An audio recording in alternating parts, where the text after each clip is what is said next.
Good afternoon. I'm Dennis Galucki. Welcome to the 456th Imagine Greater Buffalo program and the 78th virtual Imagine lecture hosted by one of America's best library systems, the Buffalo and Erie County Public Library. Thanks so much for joining us today. This program is created by the Center for the Study of Art, Architecture, History, and Nature, and ImagineLifelongLearning.com. We're going to start with our speaker shortly, but first, a little housekeeping. Everyone watching will be muted during our speaker's presentation, so if you have a question, please type it into the chat box and we'll get to as many as we can. This program is being recorded, so you'll be able to watch it again later on the Downtown Central Library's Facebook page and YouTube channels.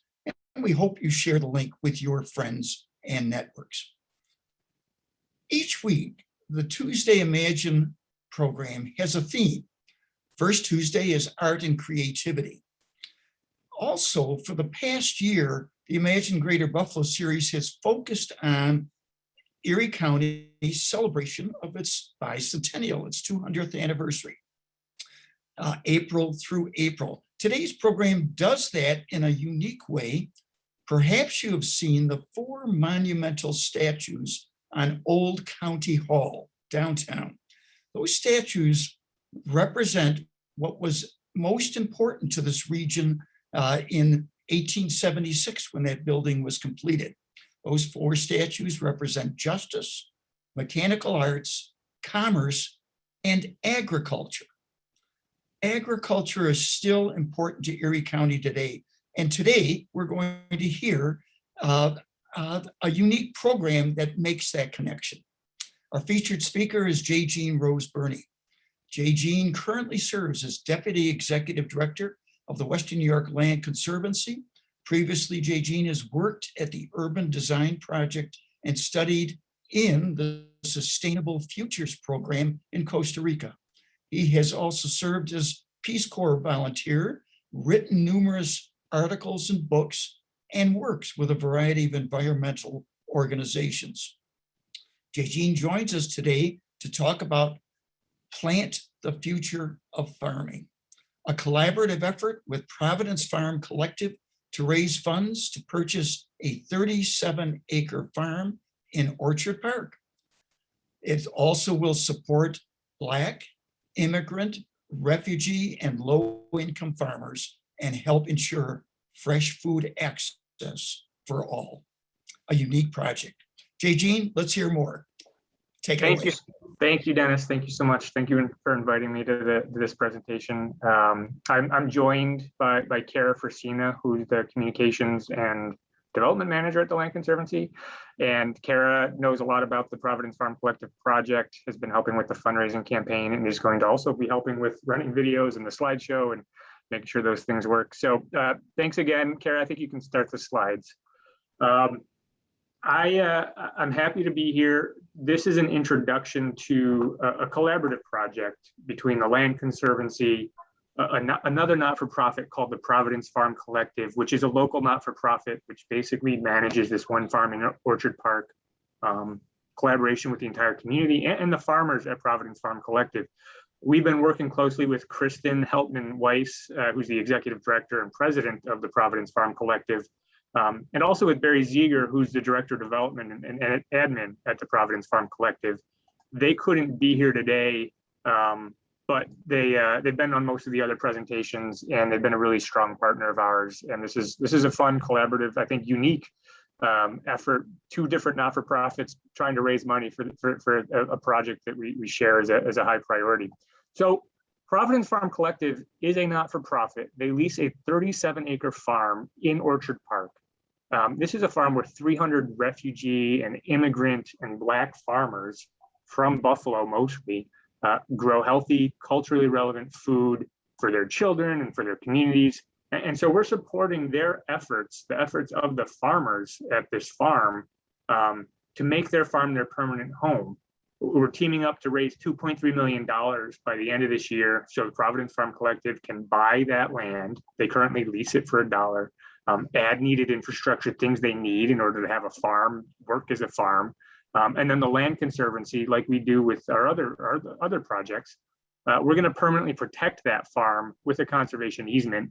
And that'll make it so this farm can always be the home of these farmers, and that the land can always be used as a farm. So it's not developed, it's not subdivided, it doesn't become a strip mall. Next slide, Kara. So just a little bit of overview about the Land Conservancy. I think a lot of you already know who we are. We're a land trust. We work with people and communities in Western New York to try to protect, our most important open spaces, forests, rivers, wetlands, and farms. Our members create new nature preserves. I think some of you know, like the Stella Niagara Preserve or the Gallagher Nature Sanctuary on Grand Island, or Owens Falls Sanctuary in Aurora. I think this image on the screen now, this is of the College Lodge Forest in Chautauqua County. So this is an incredible old growth forest, a beautiful large wetland, lots of native orchids and great birds. And the good news is we were able to announce this last week. We purchased the land just last week. We now own the College Lodge Forest. You can go visit already. The trails are open, but it's now permanently protected. And thanks to you, thanks to a lot of our members. We're working on an initiative called the West New York Wildway, which will try to connect and protect the region's last large remaining big forests. This is part of a much larger effort called the Eastern Wildway, which will create a wildlife corridor essentially from the Gulf of Mexico all the way up to Canada. And the West New York Wildway is our effort to be part of that, to protect the places that are left here, to connect the forests that are left here so that wildlife can move across the landscape, can adapt as climate changes. Next slide, Kara. So we're also working on a project called the River Line. I think a lot of you will know this one too. This is in downtown Buffalo. This is an effort to create a new nature trail and greenway that connects Canal Side at the Buffalo River to the Buffalo River across from Tesla, going through the Perry and First Ward and Valley neighborhoods. So we're trying to connect people together. We're trying to connect people to the waterfront, and we're trying to connect people to nature, and do that all right in the middle of the city with the River Line. And then next slide, Kara. And so obviously we do a lot of farmland protection. It doesn't usually show up, we have had really high profile campaigns like Mossy Point or Stella or Owens Falls or College Lodge or the Allegheny Wildlands last year. A lot of our work, even half of our work, is actually protecting farmland so that farms are available for farming forever. We've protected thousands of acres of farms in Amherst and Marilla and Clarence and Eden and many other communities across Western New York. And these are places where farmers, their families can grow healthy, fresh food for our region. And so with farms like Providence Farm Collective, we want to ensure that everyone in our region is part of the future of our region. It's part of planning for the future of our region, and it is involved in conservation. So now let's talk about Providence Farm Collective. And I think, Kara, if you can just show the video that we have planned. There's about a 3-minute video that gives a good overview of the entire project and the place.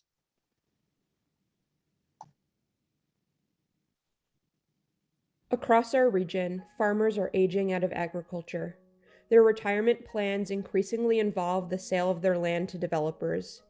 In Erie County alone, we've lost about 40% of our prime agricultural soil to development since 1950.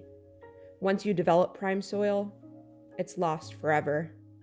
When we continue to push our food system further away, we limit the ability of local food production to sustain our region through a natural disaster or a pandemic. Together, the Western New York Land Conservancy and Providence Farm Collective are enacting a grassroots solution to this growing and serious problem.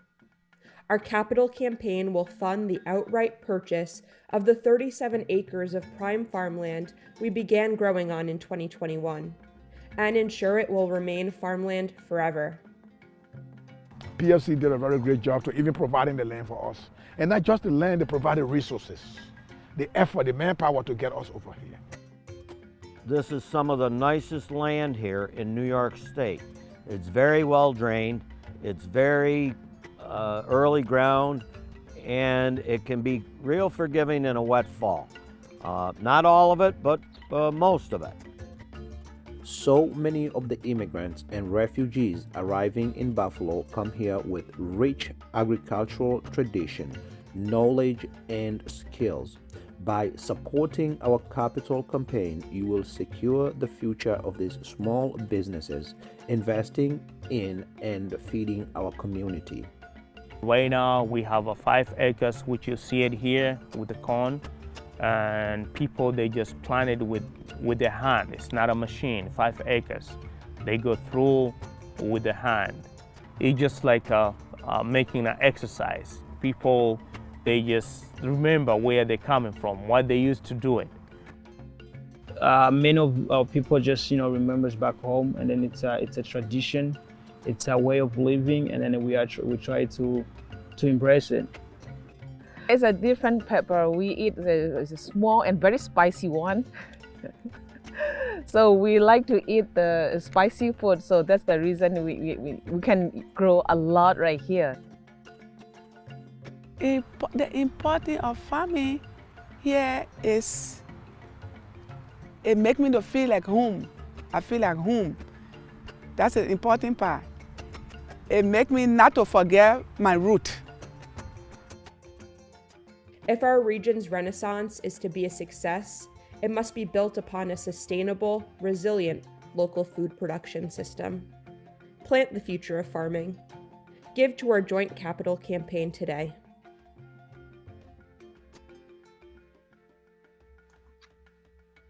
Thanks for showing that, Kara. So let's go back to the slideshow. I want to give some background about Providence Farm Collective. So it has its roots in the Somali Bantu community farm. So members of this community live in Buffalo, mostly refugees, immigrants who were resettled in Buffalo. They were looking for ways to grow food for their community.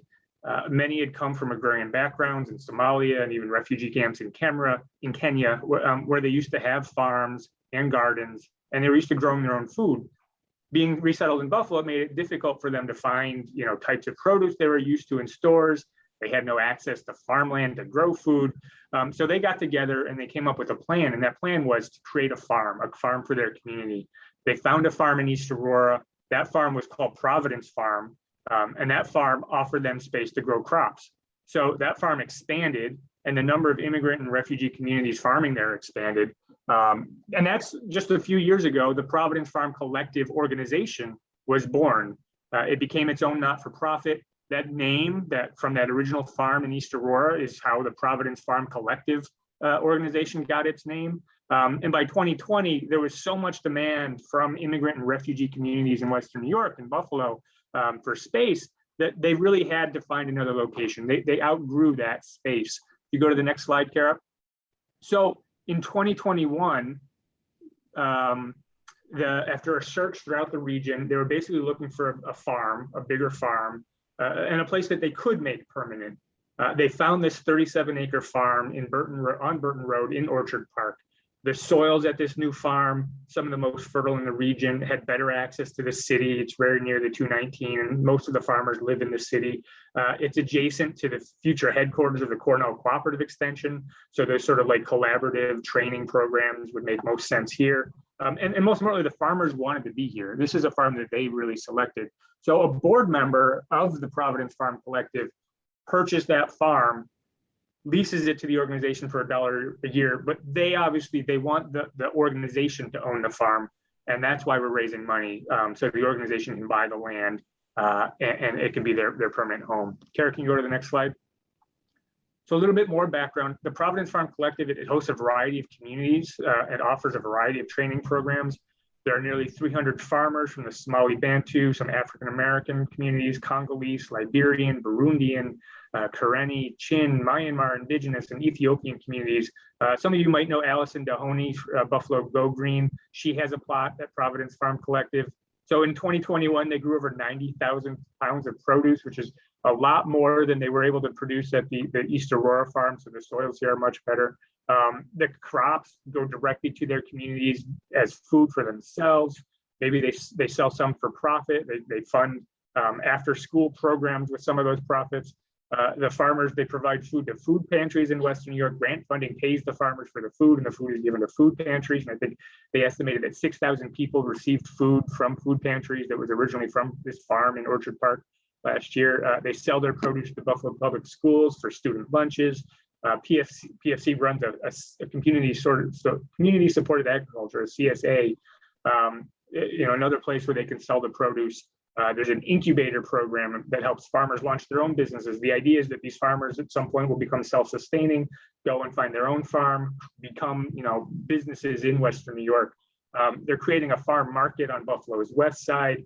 Hamadi Ali, who gave a presentation with us last week, is one of the was one of the refugees, one of the Somali Bantu community farmers. He's now the markets manager and will run this new market. So 6 of the 11 Providence Farm Collective employees are actually from immigrant and refugee and Black communities. And last year, they employed 84 youth during the summer, and those youth made $160,000 combined. This is, summer youth, county and city. And so the kids are also learning how to farm, being with their families, being with their communities, and making money, bring back that money to their communities. So do you want to go to the next slide, Kara? So Providence Farm wants to buy the land so they don't have to move again. Every time they move, they lose all the investment they made in the land and the soils. You don't want to have to do this over and over again. Generally speaking, farmland is disappearing in Western New York at a rapid rate, being developed, turned into subdivisions, strip malls. PFC wants that, and so protecting this farm is really important. They need new infrastructure. They have to fix their barn. It was built in the 1800s. There's even American chestnut beams in this barn, but it's falling apart. They use it as their office. They need to fix that up. They want to add cold storage facilities so they can store some produce. They want to build a pavilion with accessible bathrooms, gathering space out of the sun, a commercial kitchen. They want to create a farmer-directed endowment so that the farmers themselves can decide how to spend money each year. And this endowment will help pay for things like fixing fences or improving irrigation or buying a tractor. And then the Land Conservancy will permanently protect the farm with a conservation easement. And so that way the land will always be available to farming. You go to the next slide, Kara. So many of you, I think, have visited the farm. If you haven't, it's really an astounding place. I was able to visit a couple times last year. The people are amazing. The languages, the cultures. I got to eat one of the lunches. They make lunch every day for everyone who's there. And it's just, I keep trying to replicate this lunch at home. The food is amazing. They're growing food like 12-foot tall African corn and beans and squash. There's chickens running around, and it's a real working farm. The families that are working here, they're connecting to their heritage. They're teaching their children about their culture. They're making a living. They're growing healthy food. They've come from all over the world. Like I said, a lot of them are refugees and immigrants. They're trying to make this place their home. They're building their community at this farm. And I think that this is one way for us to contribute to that, to make Western New York, for me personally, to help make Western New York a welcoming place for people from all over the world who've been resettled here. I've already supported this. We need to raise $2.3 million by the end of this year. They'll be able to buy the farm, fix the barn, create this farmer-directed endowment, be able to protect the land permanently. And I think that's what we need. We need help. We need the community to support this, to help raise this money. Kara, do you want to go to the next slide? So fortunately, we've already raised just a little under $500,000. So we've made some progress. Barry at the Providence Farm Collective has written a lot of very successful grants. We still have a ways to go to get to our goal. We want to raise all of this money by the end of the year. We need donations of all sizes. There are some donor recognition levels, for some big donors. You can put your name on the pavilion or the barn. There's one that's really cool. So donors of $10,000 or more will have their name placed on a quilt, a square on a quilt that's made by Stitch Buffalo. It'll be on display at the pavilion. And so Stitch Buffalo, some of you may know, is an organization that provides space for refugee and immigrant women to create handcrafted goods and sell them. If you go to the next slide, Kara. And so, yes, this is certainly a fundraising campaign, and it is easy to donate. You can send a check to the Western New York Land Conservancy at P.O. Box 471 Easter Road, New York, or just go to our website, WNYLC.org, or ProvidenceFarmCollective.org. It's this collaborative campaign. Not a lot of examples of this happening, across the country. Two not-for-profits joining together to raise money to do something good. And if you want to go to the next slide, Kara, I think we're going to turn it over to questions, but I just want to thank you all. Thank you for inviting us to be here. Thank you for joining this work, and I appreciate it. So thank you. And thank you, James. Well done. And a quick summary of a very detailed presentation that I was a part of last week. And so let's as I invite as we invite people to submit questions, let me start with a couple of angles. First of all, explain how does the Land Conservancy come up with a $2.3 million figure? Is there appraisers, or go through that process so I think people can feel comfortable to say that Sure. Money is going, appropriate amount of money is going into this investment in the community, basically. Yeah, so the $2.3 million budget includes a lot of things, not just the purchase of the farm. The land, when we value land, when we're buying land for other projects, this one included, we just get an appraiser. An appraiser tells us how much the land is worth. And in this case, the land itself, I think the purchase price is in the low 500,000s, and this is just based on appraised value. Buying the land, protecting it with a conservation easement, comes with other things that we have to do, environmental review, surveys. Ultimately, buying the land and protecting it is about $700,000 to $800,000 of the project budget. Fixing the barn, building the pavilion, that's rough numbers, $500,000 to $600,000. Running the campaign costs money, but also this farmer-directed endowment. I think we have $450,000 in there to be able to create this basically in an investment account that the returns on that investment every year directed by the farmers will go back into the farm the way they need it to. So all of those things together, and there's a few other things, infrastructure improvements, equal the $2.3 million fundraising campaign total.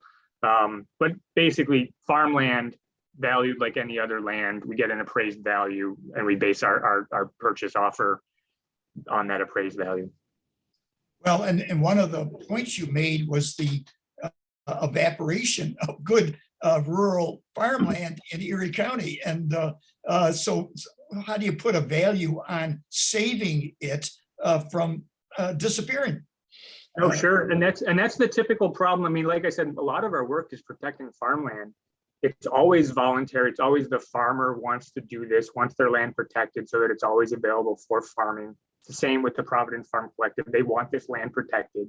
The land itself, like it's basically appraises for a value that would be the equivalent of, building a subdivision there, right? So that's what it's worth. And so a new farmer, if they want to buy new farmland, they have to compete with big development money in order to buy farmland to grow food for people. So what we do when we protect land, in this case as well, we're putting a conservation easement on the property in the long run, which restricts what's allowed to happen at the farm, basically prevents it from ever being developed. We enforce that in perpetuity. It's voluntary. The farmer wants that to happen. But it basically also decreases the value of the land. So if there's a conservation easement on the property, one, it's always protected. It can be farmed. And two, if a new farmer wanted to buy it, 100 years from now, it's not worth the same as if it would have been if it were developable still. So that conservation easement makes it affordable for a new farmer 100 years down the road. Great. Hey, Melissa, questions from the audience?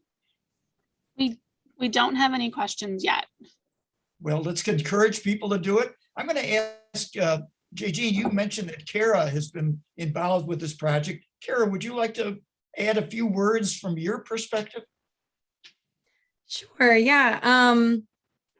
I mean, I think this is one of the most exciting projects that we've done. And I've been at the farm lots of times. Like Jajean said, they have lunches for the kids and the farmers during the day. And it's just like you go, and it's just like unlike any other farm I've ever been to. So I have a background in farming, and my fiance is a farmer. And so this farm is just amazing because what's cool is there's all these small businesses within the umbrella of PFC, like Jajean said. And there's really interesting varieties of crops being grown. So like there's a sticky Thai sweet corn, and there's also like African maize that's super tall and is valued at a lot more than regular corn for the Somali Bantu community. And it's just like there, there's tons of different languages spoken, and it's just a really great place to be. And I would encourage everyone that we'll do visits in the summer again, and tours. So I would encourage people, if you're interested in coming by and seeing it for yourself. It's really an amazing place. The way the location is too, you're literally from downtown Buffalo, about 15 to 20 minutes away to get to this farm. How do the users transport themselves? Is there a communal action going on, or is everybody individually somehow figuring out how to get there? I think a variety of different ways, but Kara, do you know the specifics? Yeah, I know people do ride shares. Most of the farmers have other jobs as well. And so people are coming before they go to their other job. They're coming after work. They're coming with their kids. And so it's nice how quick it is to Buffalo. And one of the questions we've been asked is why not farm in the city? Like, why not do these urban farms? And when you see these aerial photographs of the acres of corn, you can realize why that's hard. And in Buffalo, a lot of the land is contaminated. And so a lot of the urban farms have like raised beds, which is, where they bring in compost and they bring in soil. And so that would be impossible to do at the scale that folks are farming at, and just more expensive, right? Well, and it's the ownership part too. All of these city lots, I'm sure, are leased maybe for $1, but doesn't matter. You're still just protecting the land for somebody else, some developer down the road to make a profit from it. So I like the idea of what the Land Conservancy is trying to do is protect the land and maintain the ownership, not to make a fortune down the road, but for the good of the community, Western New York community. Melissa, did we spur any other questions possibly? Yes, we have a few questions. Good. The first question is, can you sign up and how do you sign up for a tour of this? Good. Kara. Sure. You know what? If you want to do a tour, you can send me an email, and I'll put my email in the chat right now. If you lose that, just go on our website, or Providence Farm's website, send us an email, say you want to sign up for a tour, and we'll be doing those this summer. Yeah, once they start planting and growing and harvesting, it's really an extraordinary place to go. And I think there'll be 4 or 5 organized dates of tours, and so hopefully you can attend one of those. Oh, I sent it to you, Melissa, so maybe you can share it with everyone. Yep, I just posted it. Oh, thank you. The other question is, how can a contribution be directed to this specific campaign for the farm you're talking about? Yeah, it's pretty easy. If you're paying by check, you just put in the memo line, Providence Farm Collective. The check is written out to the Western New York Land Conservancy, but the memo should just say Providence Farm Collective. But if you go on our website or the Providence Farm Collective website, that pay by credit card, it'll be obvious. You can pick specific projects when you're donating, and you can pick the Providence Farm Collective project when you donate. Any others, Melissa? Those are all the questions. One thing that comes to mind, I trust you're developing a strategy for the Erie County Fair to be present at that fair, because a lot of exposure. There's the agricultural displays, obviously, but pavilions actually that the county has. So I encourage you to consider that as you get towards middle of August. That might be a good way to get the project out in the folks' awareness. That's a great idea. Yeah, that's a great idea. I actually grew up, so my parents used to be volunteers at the Beaver Meadow Audubon Center, and they do or used to have a pavilion or one of the booths at the conservation. So I spent every summer at the Erie County Fair at that booth. And then the Land Conservancy usually does have brochures and materials at the Erie County Fair, I think in the same, either the ag building or something like that. But we should make sure to talk to Barry and Kristen to talk about the Erie County Fair this year. That's a good point. Especially a lot of the people make sure they're present in their wonderful, colorful, festive wear. Let's put it that way. And I think it'll make it real and really show the face of Erie County as it is today, as it is. Living in the city is certainly we're familiar with that in the city. Once you're out of the city, it may not be as obvious.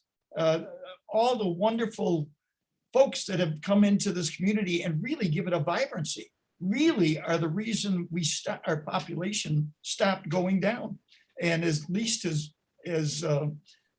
leveled out, if you will, in Erie County at that roughly 1 million level. So as I said at the beginning, agriculture was a major component.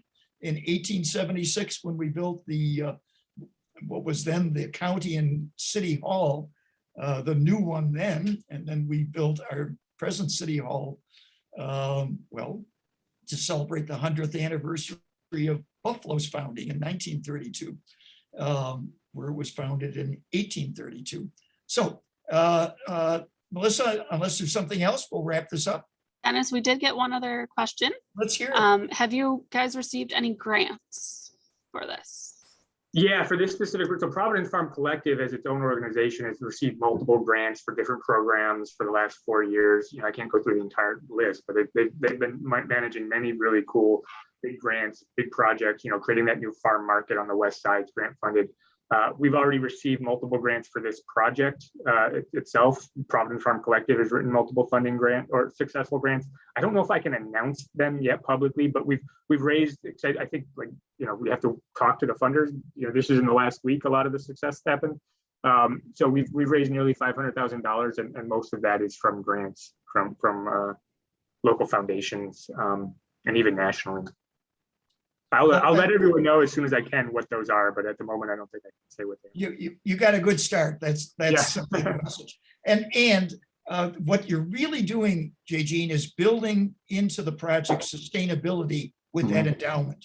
That's got to be the way our not-for-profits begin to think, that you don't just fundraise every year. You also build that endowment so that you can have your sustainability. Our speaker last week was from the United Way, the head of the United Way here in Buffalo. And he said, boy, without that endowment, the last 2 years, they couldn't have possibly funded all the programs that they, are committed to funding. So it's all about sustainability for the community as well as the organizations, I think. So hats off to you guys for designing the project to include that endowment component. Does that make sense to you? Oh yeah, for sure. Yeah, and in addition to that, I mean, this is even more unique. Whenever we do nature reserves, we usually create that endowment for the Land Conservancy to manage and operate the place in perpetuity. I mean, this endowment's going to be managed by the farmers and directed by the farmers. So it's like it's pretty cool, like how much leadership the farmers have, how much of this is driven by the farmers, and even that endowment. We might be sitting here doing the fundraising.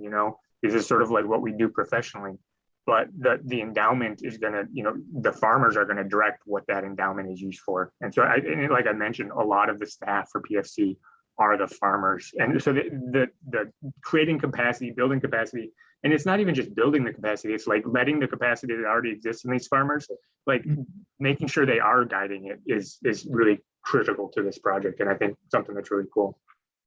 All right, well, folks, Jajean, Kara, thank you very much for contributing to this Imagine program and telling us a great story. That's what I hope we have week after week. So we thank you for joining us today and hope to see you back here again next Tuesday, April 12th on Zoom, as we're joined by Peter Schiffmacher and Bren Price to talk about Buffalo's presidential story. it's a good story, and I trust you'll mention it to others, and we'll see you next week. I'm Dennis Galucki. Be well and have a good day. Thank you. Thanks. Thank you, guys and gals. Well, good. I thought that went well. Thank you so much for inviting us. You're welcome, JG. All right. I'll talk to you later. Bye. Bye-bye.